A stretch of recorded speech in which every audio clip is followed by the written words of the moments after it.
بسم اللہ الرحمن الرحیم، شروع اللہ کے نام سے جو بڑا مہربان اور نہایت رحم والا ہے۔ باب نمبر 13، عورت کتنے کپڑوں میں نماز پڑھے؟ حضرت اکرمہ کہتے ہیں اگر عورت نے ایک کپڑے سے سارا جسم ڈھانپ لیا ہے تو اس کی نماز جائز ہے۔ حدیث نمبر 372، حضرت عائشہ رضی اللہ عنہا سے روایت ہے، انہوں نے فرمایا رسول اللہ صلی اللہ علیہ وآلہ وسلم صبح کی نماز پڑھتے تو آپ کے ہمراہ کچھ خواتین اپنی چادروں میں لپٹی ہوئی حاضر ہوتی تھی، پھر فراغت کے بعد وہ اپنے گھروں کو ایسے لوٹ جاتی کہ انہیں کوئی پہچان نہیں سکتا تھا۔ باب نمبر 14، جب کوئی منکس کپڑے میں نماز پڑھے اور دوران نماز میں کپڑے کے نقش نگار کو دیکھے۔ حدیث نمبر 373، حضرت عائشہ رضی اللہ عنہا سے روایت ہے کہ نبی صلی اللہ علیہ وآلہ وسلم نے ایک دفعہ منکش چادر میں نماز پڑھی، آپ کی ایک نظر اس کے نقش و نگار پر پڑی تو آپ نے نماز سے فراغت کے بعد فرمایا میری اس چادر کو ابو جہم کے پاس واپس لے جاؤ اور ابو جہم سے اس کی انجانی سادہ چادر لے آؤ، کیونکہ اس منکش چادر نے مجھے ابھی اپنی نماز میں دوسری طرف متوجہ کر دیا تھا۔ عصام بن عروہ نے اپنے باپ عروہ سے اور وہ حضرت عائشہ رضی اللہ عنہا سے بیان کرتے ہیں کہ نبی صلی اللہ علیہ وآلہ وسلم نے فرمایا میں نے اس چادر کے نقش و نگار کی طرف بحالت نماز نظر کی تو مجھے اندیشہ ہوا کہ کہیں یہ مجھے فتنے میں نہ ڈال دے۔ باب نمبر 15، سلیب یا تصویر بنے کپڑے میں نماز پڑھے تو کیا نماز فاسد ہو جائے گی اور اس کے متعلق ممانعت کا بیان۔ حدیث نمبر 374، حضرت انس رضی اللہ عنہ سے روایت ہے، انہوں نے فرمایا حضرت عائشہ رضی اللہ عنہا کے پاس ایک پردہ تھا جسے انہوں نے گھر کی ایک طرف لٹکا رکھا تھا، نبی صلی اللہ علیہ وآلہ وسلم نے اسے دیکھ کر فرمایا ہمارے سامنے سے اپنا یہ پردہ ہٹا دو کیونکہ اس کی تصویریں مسلسل میری نماز میں سامنے آتی رہتی ہیں۔ باب نمبر 16، ریشمی کوٹ پہن کر نماز پڑھنا پھر اسے اتار دینا۔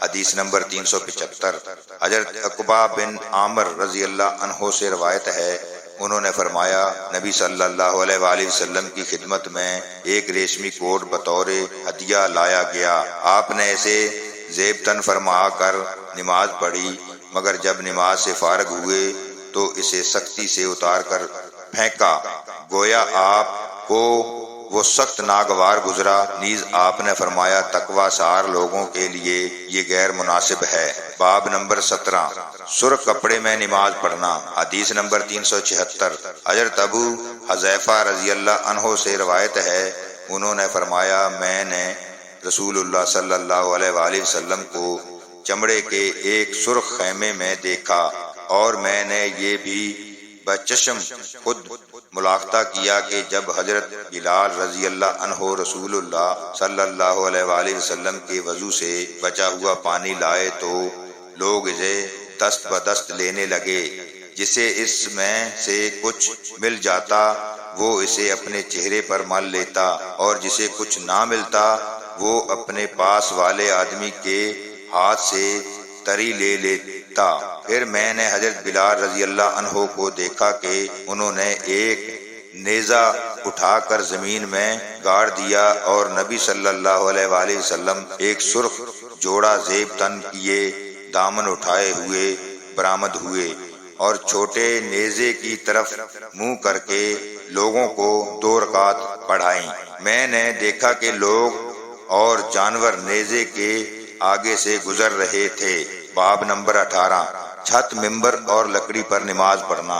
امام بخاری رحمۃ اللہ کہتے ہیں حسن بصری نے برف اور پل پر نماز پڑھنے کو جائز قرار دیا ہے اگر اس کے نیچے یا اس کے اوپر آگے پیشاب بہہ رہا ہو، بشرطیہ نمازی اور پیشاب کے درمیان کوئی چیز حائل ہو۔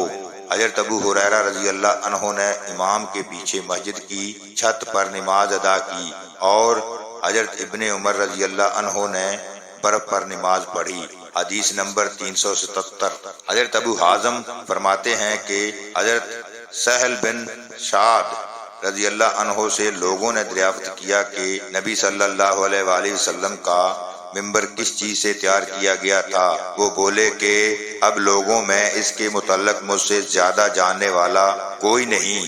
وہ مقام غابہ کے جھاؤ سے بنا تھا جسے رسول اللہ صلی اللہ علیہ وآلہ وسلم کے لیے فلاں عورت کے فلاں غلام نے تیار کیا تھا۔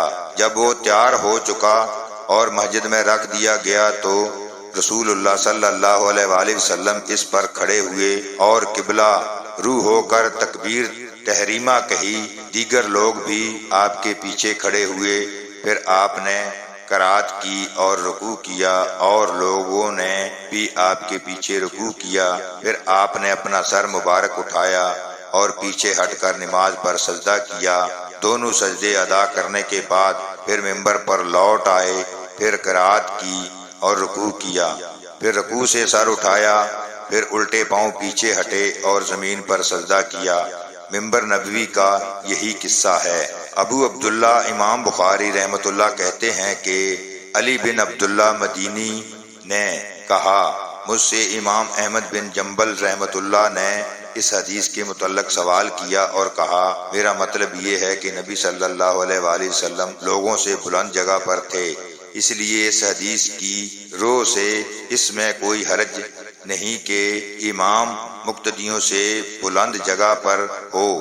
علی بن مدینی کہتے ہیں، میں نے احمد بن حنبل سے کہا کہ سفیان بن عیینہ سے اس روایت کے متعلق بہت سوال کیا جاتا تھا، آپ نے ان سے یہ روایت نہیں سنی؟ تو انہوں نے فرمایا، نہیں، میں نے ان سے اس روایت کا سماع نہیں کیا۔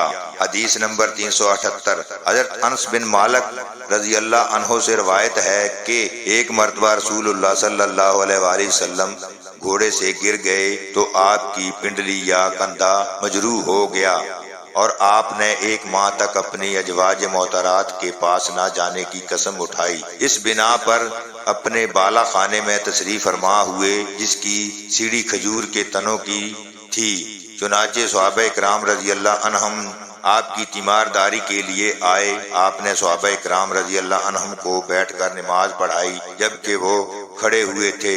جب آپ نے سلام پھیرا تو فرمایا، امام تو اس لیے بنایا جاتا ہے کہ اس کی اقتداء کی جائے، لہذا جب وہ تکبیر کہے تو تم بھی تکبیر کہو اور جب وہ رکوع کرے تو تم بھی رکوع کرو۔ اسی طرح جب وہ سجدہ کرے تو تم بھی سجدہ کرو، اور اگر وہ کھڑے ہو کر نماز پڑھے تو تم بھی کھڑے ہو کر اس کی اقتداء کرو۔ پھر آپ نے 29 دن پورے ہوئے، پھر بالا خانے سے نزول فرمایا۔ صحابہ اکرام رضی اللہ عنہم نے عرض کیا، اللہ کے رسول، آپ نے تو ایک ماہ الگ رہنے کی قسم کھائی تھی۔ آپ نے فرمایا، مہینہ 29 دن کا بھی ہوتا ہے۔ اللہ تعالی ہم سب کو دین کو صحیح معنوں میں سمجھنے کی توفیق عطا فرمائے، آمین ثم آمین۔